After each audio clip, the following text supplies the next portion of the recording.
Mga kapatid na Iglesia ni Cristo sa kanilang National Rally for Peace sa araw na ito.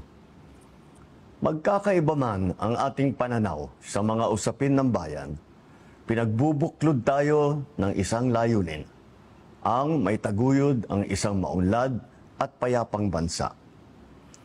Nawa po ay magbunga ng higit na pagkakaisa at pagkakaunawaan sa ating bayan ang pagkikilos na ito.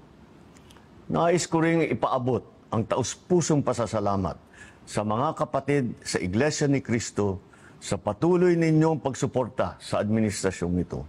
Sa lahat ng pagsubok na hinaharap ng bansa, lagi kayong nakaalalay, tumutulong at nakikiisa.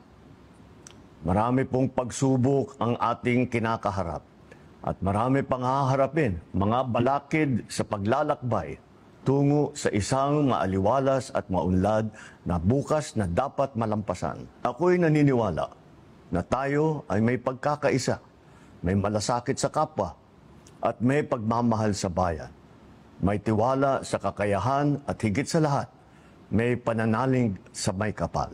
Ang lahat ng suliranin ay kaya nating malampasan kung tayo ay sama-sama at magkakatuwang sa pagtaguyod ng isang bagong Pilipinas. Mabuhay po kayo. Mabuhay ang bagong Pilipinas. Maraming salamat po.